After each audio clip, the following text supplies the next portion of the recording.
Ji welcome to Shaheen brother forces academy Toba Tek. My name is Hafiz Sohaib और आज की हमारी फीमेल मेडिकल असिस्टेंट की डेमो क्लास है आपके लिए। सबसे पहले तो हम बात करें कि फीमेल मेडिकल असिस्टेंट जो है एयरफोर्स में गर्ल्स कैसे ज्वाइन करती हैं।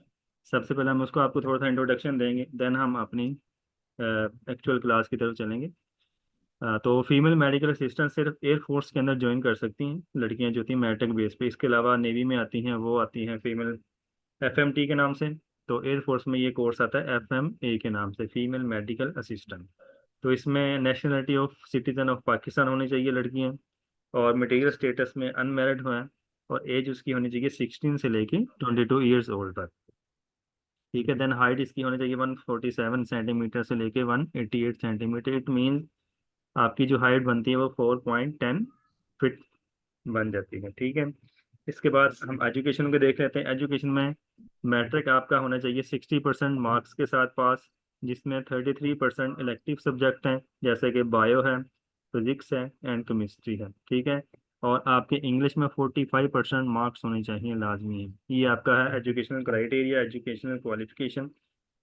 जब आप इस क्राइटेरिया को मैच कर जाते हैं तो देन आप इसमें अप्लाई कर लेते हैं।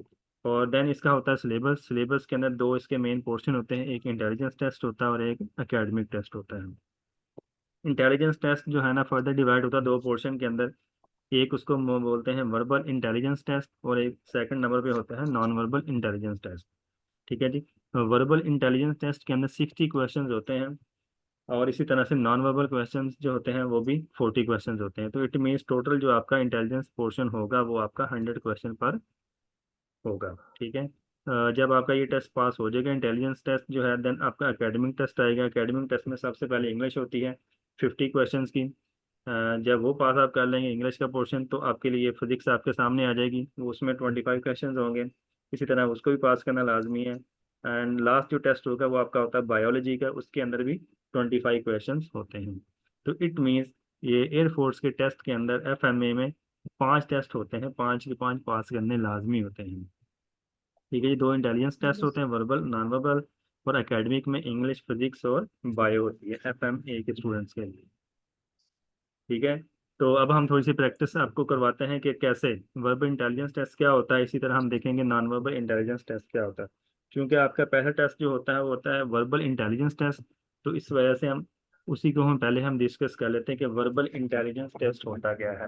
जैसे आपके सामने स्क्रीन के ऊपर शो हो रहा है क्वेश्चन, उसमें क्या लिखा हो, what will come next in the following series. अच्छा, मेरी आवाज़ आ रही है आपको? जी जी सर। Okay. समझ आ रही है आपको जो मेरी बातें की हैं? वो ज़्यादा स्पीड तो नहीं है? ओके। जी सर, आ रही है सर। ओके। अब जैसे यहाँ पे फर्स्ट क्वेश्चन लिखा हुआ what will come next in the following series. यहाँ पे फर्स्ट पे लिखा हुआ 35, देन 45। उस यहाँ पे उसने पूछा कि यहाँ पे क्या आएगा। अब यहाँ पे क्या आना, उसको हम देखने के लिए हम यहाँ पे देखेंगे 35 और 45 में कितने का डिफरेंस है। 35 इट मीन्स जी 35 के बाद 45 कैसे बना है। तो हमें पता है कि हम जब जी 35 के अंदर 10 ऐड करते हैं तो हमारे पास जो वैल्यू आएगी वो आएगी 45। अब जब यहाँ पे 10 का डिफरेंस है तो इसका मतलब इस 45 के बाद भी 10 का डिफरेंस ही आना चाहिए। जब हम 45 में 10 ऐड करेंगे तो आपके पास वैल्यू आएगी 55। इस तरह 55 में हम 10 ऐड करेंगे तो आपके पास जो वैल्यू आएगी वो आएगी 65। इसी तरह जब हम 65 में 10 ऐड करेंगे तो आपके पास जो वैल्यू आएगी वो होगी 75। क्लियर होगा ये क्वेश्चन? जी सर। ओके। नेक्स्ट क्वेश्चन में क्या है, स्काईलैंड इज कोडेड एज। इसका मतलब ये है कि इस जो हमारे पास यहाँ पे वर्ड शो हो रहा है स्काईलैंड, इसको उसने कोड किया है इन डिजिट के साथ। जैसे एस को कोड किया गया है 7 के साथ, के को कोड किया है 9 के साथ, एल को कोड किया है 4 के साथ, एन ए को कोड किया गया है 3 के साथ, एन को कोड किया 1 के साथ, और डी को कोड किया है 2 के साथ। अगर कहता स्काईलैंड को हम कोड करें इन नंबर्स के साथ, then land is coded as, तो फिर इस लैंड को आप कोड किस तरह से करेंगे।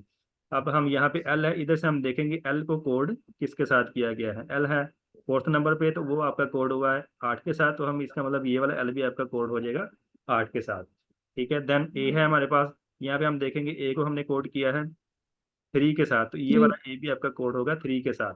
इसी तरह एन को देखेंगे, एन आपका कोड हुआ 1 के साथ, इधर वाला एन भी हम कोड कर देंगे 1 के साथ। फिर देन है आपके पास डी, इधर से हम देखेंगे डी हमारे पास है 2 के साथ कोड हुआ हुआ। तो इसका मतलब इधर से भी डी हमारे पास जो होगा वो 2 के साथ कोड हो जाएगा।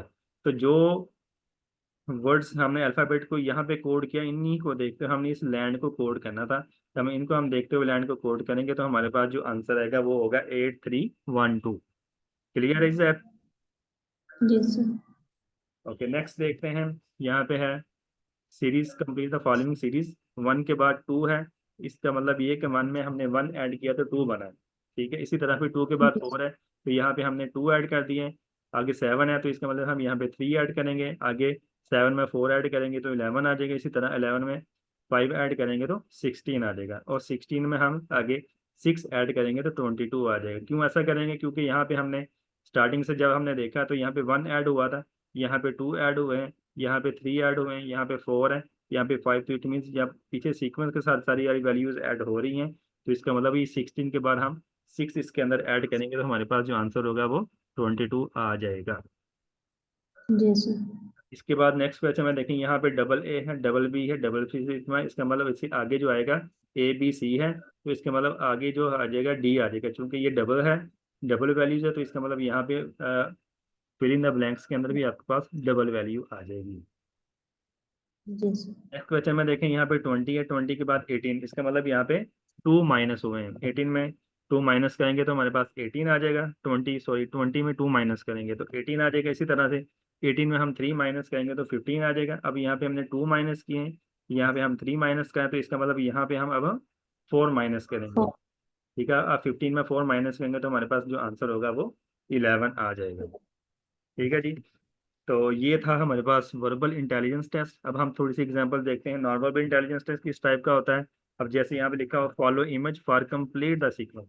फॉलो का मतलब ये कि यहाँ पे जो if this picture is to this, तो अगर इस पिक्चर से हम ये वाली पिक्चर बनाते हैं, देन इन्हीं को फॉलो करते हुए, इन दोनों को फॉलो करते हुए आपने इससे आगे वाली पिक्चर बनानी है।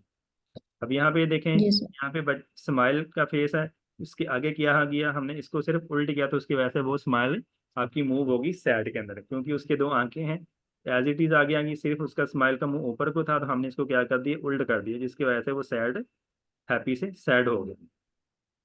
क्लियर हो गया जी? देन ये देखें यहाँ जी। पे इस पिक्चर के अंदर बंदा सैड है। ठीक है, जब हम इसको उल्ट करेंगे, जैसे हम यहाँ पे चेंजिंग की उल्ट करके, जब हम इसको उल्ट करेंगे तो इसका मुंह के इधर को चला जाएगा, ऊपर को चला जाएगा। जब हम इसको ऊपर को शो करेंगे तो इसका मतलब वो क्या हो जाएगा, हैप्पी।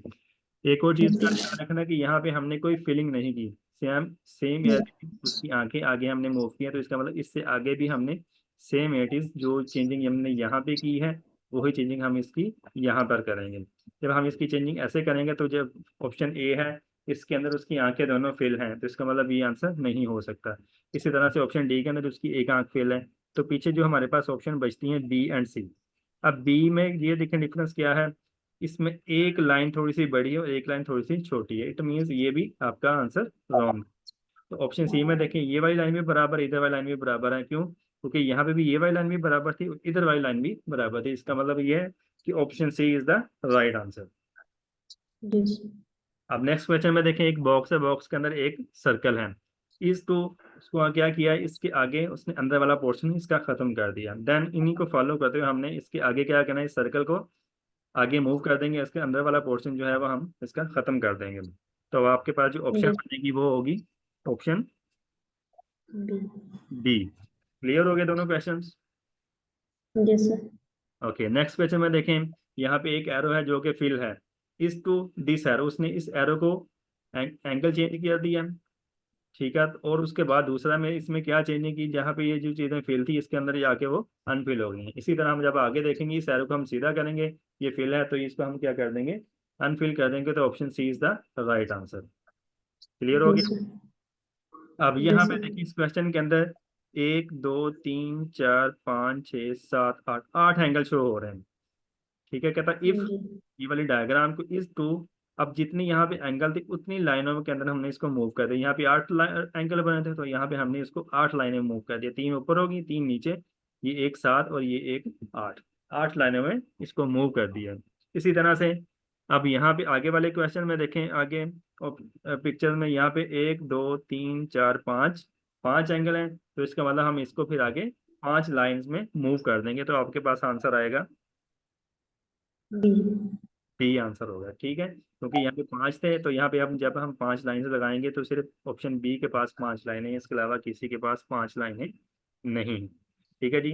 इस तरह का आपका टेस्ट होता है non verbal intelligence test. Clear हो गया।